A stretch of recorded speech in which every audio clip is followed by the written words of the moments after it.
my people, as the hot it don't happen. No, I just see this interview for Arise TV where this political analyst, or rather a political scientist, he sent direct message to Peter Obi. He don't tell him the way Nigeria think they run their election and where Peter Obi for the lag behind. This man don't explain everything.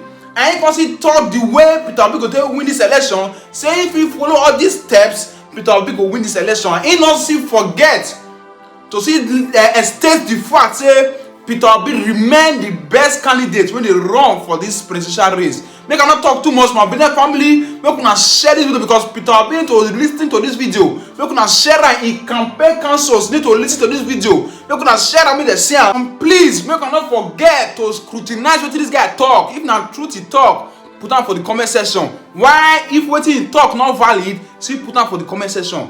And do you think that the candidates are given enough, particularly in engaging with Nigerians? Are the candidates giving enough? Obviously they are not, and that has been a pattern over the years. As regards the political parties, they've been kind of like trying to, they've done more of networking among the political elites rather than reaching out to the Nigerian people.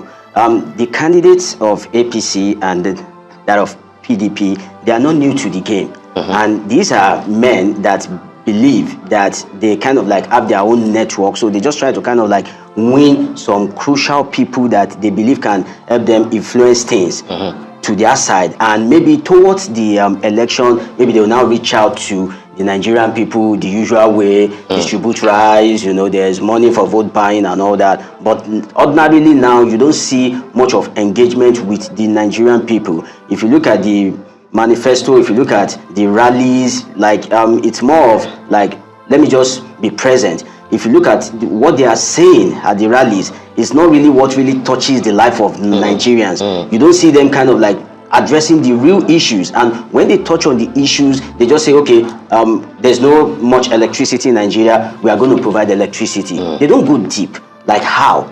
That's what I want to hear. There's high unemployment rate. Okay, we would eradicate unemployment. Tell me how. I don't want to hear like what you want to do. So the engagement has been very poor. The parties have been kind of like networking among the stakeholders. You see, outside of Asiwaju Bola Ahmed Tinubu and Atiku Abubakar, is there no Kwakwanso? Is there no Omo Yele Sowore? Is there no Peter Obi, for example? Are you limiting, by your own assessment, the importance, the landmark essence of this election to just those two people? Well, I'm not limiting it, but I try to be as realistic as possible. Then, based on my profession as a political scientist, the youths want a change, but that change will not come easy. Can they go the extra mile to get that change? I've not seen that kind of like commitment to go the extra mile on the part of the youth. It's not about social media. You are kind of, okay, government is this, government is that. No. You have to kind of like be kind of like committed to having that change itself.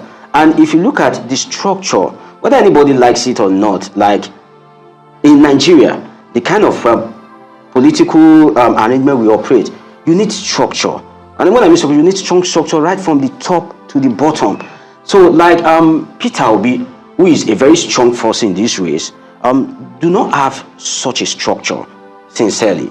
And another thing is that if you look at the Nigerian voting pattern, the north is important, very, very important. I've not seen Peter Obi kind of like do much engagement with the north, especially the Talakawas of the north, who, whether you like it or not, are a major factor in determining whether you become the president or not in Nigeria as it is constituted today. So I think there's much acceptability for Peter Obi in the south, and if even in the south, I'll limit it to the metropolis, the kind of like averagely educated or educated. But if you go to the rural area, the core village in Ondo State, in Ogun State, in River State, do they know Peter Obi?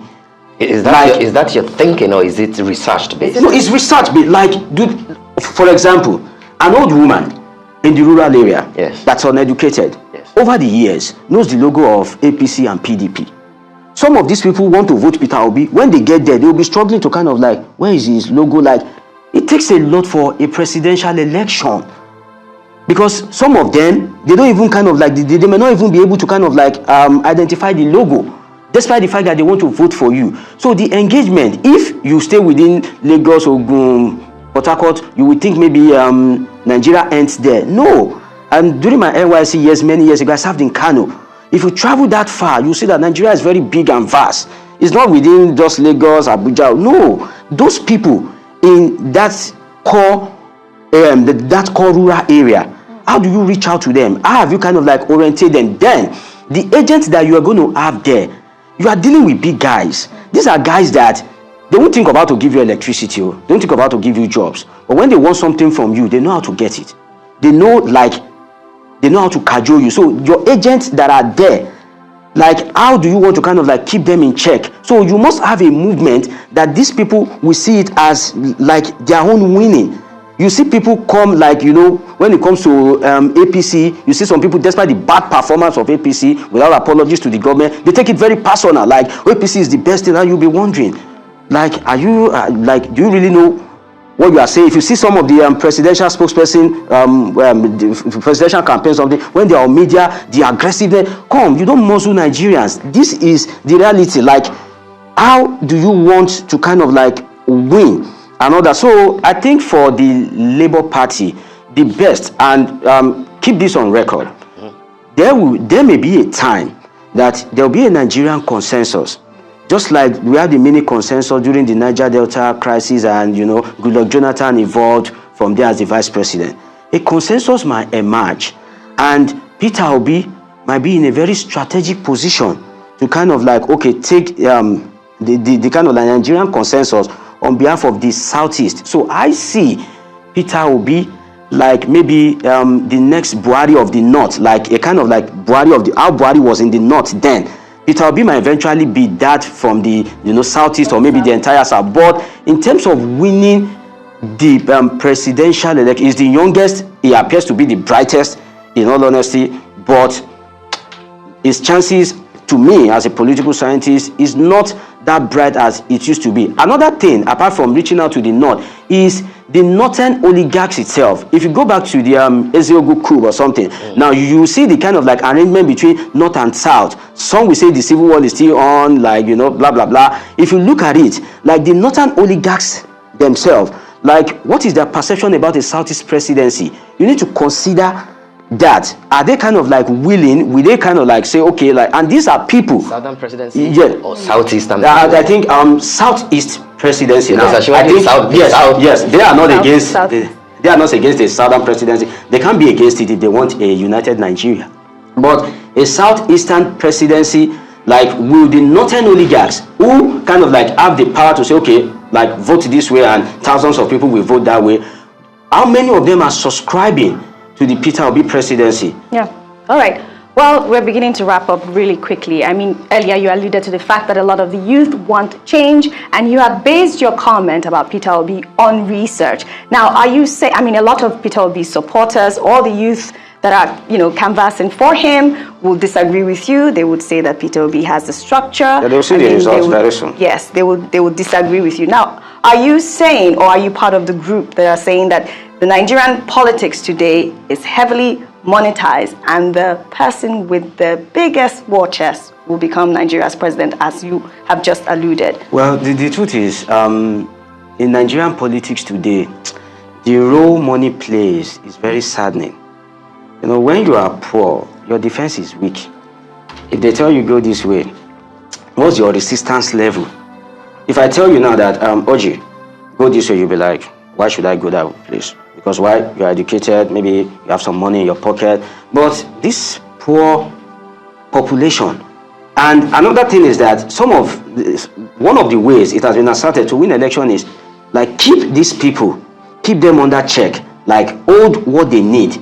During the election period, try and release it to them, and they'll think, oh, like, you have done well, or you are doing well. So the role money plays some of these youth that are, I sincerely, Peter Obi is so far the best candidate. Out of the major three or major four, is the best candidate. But some of these youth that are shouting Peter Obi, a week to the election, these guys have, like, tens or hundreds of, Corolla, Honda, they'll just share it to them. And before you know it, 2 days to the election, they begin to change their mind and say, oh, it's APC, oh, it's PDP. That's the reality if we want to be sincere with ourselves. Like, how many of these youth that are clamoring for Peter Obi can really stand the test of pressure? Like the test of money. Okay. How many of them can really stand it? I don't think like many of them can.